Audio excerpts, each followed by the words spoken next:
Touche. The right to a preemptive nuclear strike against China is now part of U.S. law. That's thanks to the National Defense Authorization Act. The Pentagon's also ordered a thorough review of when and how the U.S. could strike at the network of tunnels believed to hold Beijing's atomic arsenals. We better get into this right now. James Corbett joins us live on the program, editor of a Japan-based news website. Mr. Corbett, a pleasure to see you. Thanks for coming on so quickly. The U.S. government is operating on the assumption that there are 3,000 miles worth of tunnels crisscrossing China, allegedly containing 3,000 nuclear warheads. Do you believe it? Well, I'm not even sure that the U.S. government really believes it. This is really on the back of a study that was commissioned out of Georgetown University last year, or 2 years ago now, that found that in this network of tunnels that we do know exist, and we can see from satellite telemetry, we do know that these tunnels exist, and it's just sheer speculation about what exists within them at this point. U.S. intelligence estimates puts the Chinese nuclear arsenal something like 300. But this study out of Georgetown in 2011 estimated that it could house as many as 3,000 nuclear warheads.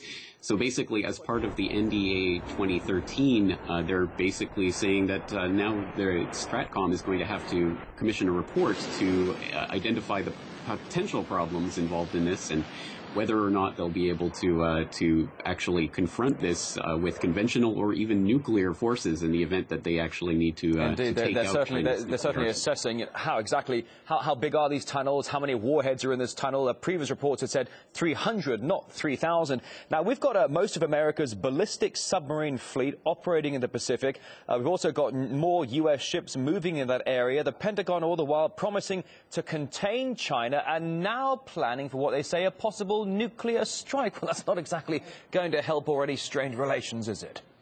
It really isn't. I don't think that we have to look at this report in the context of they're going to move in with a nuclear strike right at this point, but I think it has to be seen as a wider part of U.S. nuclear policy that's been stretching out for decades now, trying to come up with ways to justify the existence of some of the U.S.'s existing nuclear arsenal and looking for ways to create new weapons. So, for example, we have the B-61-11 nuclear bunker busters with a 400 kiloton yield that they've been harboring and talking about for the better part of a decade now in relation to Iran and trying to bust through into Iran's underground nuclear facilities or alleged nuclear facilities.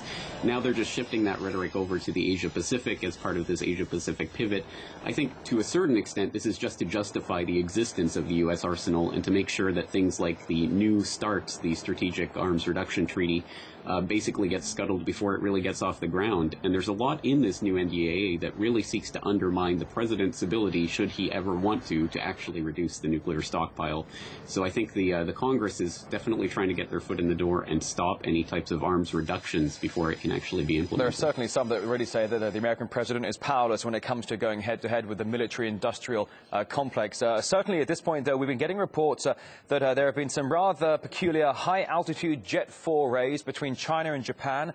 Some Japanese jets tailing Chinese jets, basically playing some high-altitude games of cat and mouse, possibly reigniting another territorial dispute. They've been having disputes for quite some time now, certainly over some particular islands. Is it possible that those two could get involved in something slightly more intense? It certainly could, and of course, the more bellicose that the U.S. becomes against China, the more safe Japan will feel in either threatening or responding to Chinese aggression. So, I think it really only serves to put a match next to this powder keg that is the Asia-Pacific region, especially now that really this is heating up and the American attention is turning here. I think we're going to see more and more of these types of situations coming along that could justify even further military intervention. So we have to look at these types of nuclear rhetoric that's coming out right now, not necessarily as an intent to strike anytime soon, but certainly as something to keep our eyes on as this rhetoric continues to ratchet up. Well, as you well know, Mr. Corbett, the U.S. has been increasing its military presence in the Asia-Pacific region for quite some time now, certainly over the past 2 years, increasing it in somewhat called fairly drastic measures. Now a report of them examining possibly 3,000 miles loaded with nuclear warheads crisscrossing China. I'm sure certainly at the very least conspiracy theorists are going to have a field day with this. James Corbett, of the editor of a Japan-based news website, The Corbett Report, thank you for coming on today. You're welcome.